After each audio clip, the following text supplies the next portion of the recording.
Salut à tous et bienvenue sur le travail de l'ombre.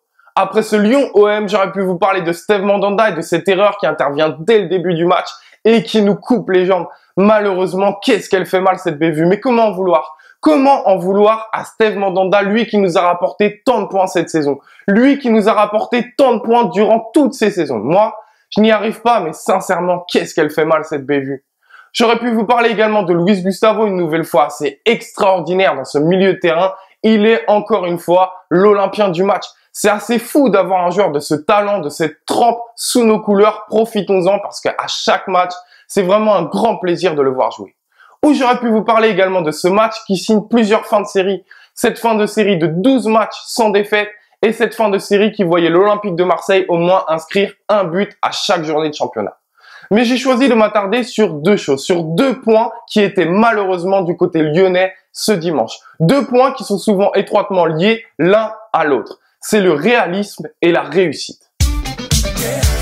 Alors oui, après ce match, le premier sentiment qui en ressort, c'est la frustration. Comment ne pas être frustré après cette première mi-temps? Jusqu'au deuxième but, quasiment, on a été meilleur dans tous les secteurs de jeu. Que ce soit le milieu de terrain, que ce soit sur les ailes, que ce soit dans notre pressing, dans notre détermination, dans l'envie, dans le combat physique, etc., etc. Oui, on a été meilleur dans tous les secteurs de jeu. Sauf deux, la réussite et le réalisme. Alors, permettez-moi de jouer les schizophrènes juste une petite minute. Après cette défaite, on ne peut pas tout remettre en cause. C'est simplement la troisième défaite depuis le début de saison. Ok, mais on gagne que contre les petits. On a pris seulement un point face au top 3 de ce championnat qui est Paris, Monaco et Lyon. C'est vrai, mais sincèrement, on n'a pas eu de réussite. Tu plaisantes, j'espère. Tu oublies la victoire face à Lille où on ne joue que 5 minutes. Tu oublies les égalisations à l'arrache dans les dernières minutes comme face à Strasbourg ou face à Bordeaux, par exemple. Oui, mais... Bon, ok, j'arrête ce petit jeu, même si je pourrais jouer encore très longtemps, mais c'est simplement pour vous montrer que ce match est à l'image de ce début de saison. On peut le voir de manière positive ou négative. Sur cette mi-temps, à Lyon, on leur a quasiment confisqué le ballon. On les a rendus inoffensifs. Ils ne se sont pas montrés dangereux. Ils ont fait simplement une frappe et c'est malheureusement ce coup franc où on leur offre le but. Nous, de notre côté, on s'est procuré un grand nombre d'occasions, comme ce corner tiré par Dimitri Payet et cette tête de Rami. Ou encore ce coup franc, aussi tiré par Dimitri Payet et cette tête de Rolando. Ou encore ce centre de Dimitri Payet avec cette reprise de Lucas Ocampos, sans jamais parvenir à égaliser. Vous avez vu, j'ai cité un bon nombre de fois Dimitri Payet, petite parenthèse fermée, c'est simplement pour montrer que il a fait les passes. J'en dis pas plus. Et toutes ces actions sont des moments importants, des moments clés d'un match, d'une saison même. Alors, est-ce qu'à la bon dos, cette réussite? Sincèrement, non, parfois c'est vraiment de la malchance comme cette anticipation d'Ocampos où le Lyonnais rate son contrôle ou encore ce poteau de Morgan Sanson. Mais parfois, ce manque de réussite est aussi dû à la qualité de l'adversaire et à son talent. En l'occurrence ici avec Lopez, avec ce premier arrêt, puis ce deuxième, puis ce troisième, enfin bref quoi. Mais on peut aussi voir les choses d'une autre manière.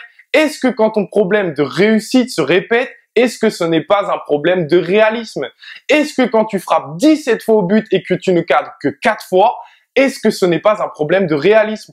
Est-ce que quand tes deux attaquants à eux deux ont marqué 4 des 35 buts de ton équipe, est-ce que ce n'est pas un problème de réalisme? Est-ce que quand tu prends plus de la moitié de tes buts sur coup de pied arrêté, est-ce que ce n'est pas un problème de réalisme défensif? Et en plus, quand on sait que ça se répète, que c'est récurrent, depuis même les qualifications d'Europa League et qu'on ne progresse pas dans ce domaine, est-ce que ce n'est pas un problème de réalisme? Alors, comment analyser ce match? De quel côté se situer? Positif ou négatif? D'abord, évidemment, je vous laisse vous faire votre propre opinion, votre propre analyse. Mais moi, à mes yeux, ce match doit nous servir à prendre du recul. Pourquoi? Parce que, je vous rappelle qu'il n'y a pas si longtemps que ça, il a fallu qu'on reparte quasiment de zéro, qu'on se reconstruise une identité, un style de jeu, un effectif. Et dans cet effectif, malheureusement, il y a encore des manquements, comme à l'image de ce réalisme et de cette réussite. Alors, est-ce qu'on doit pour autant oublier ce podium et cette Ligue des Champions qui nous fait rêver? Sincèrement, je ne pense pas. Je crois en cette force de caractère de ce groupe. Je crois en ce groupe qui progresse sans cesse, qui va progresser et qui doit encore progresser. On peut rivaliser sur les 20 prochains matchs avec cette équipe lyonnaise. Voilà, je vous dis à très vite pour une prochaine analyse sur le Phocéen et allez l'OM.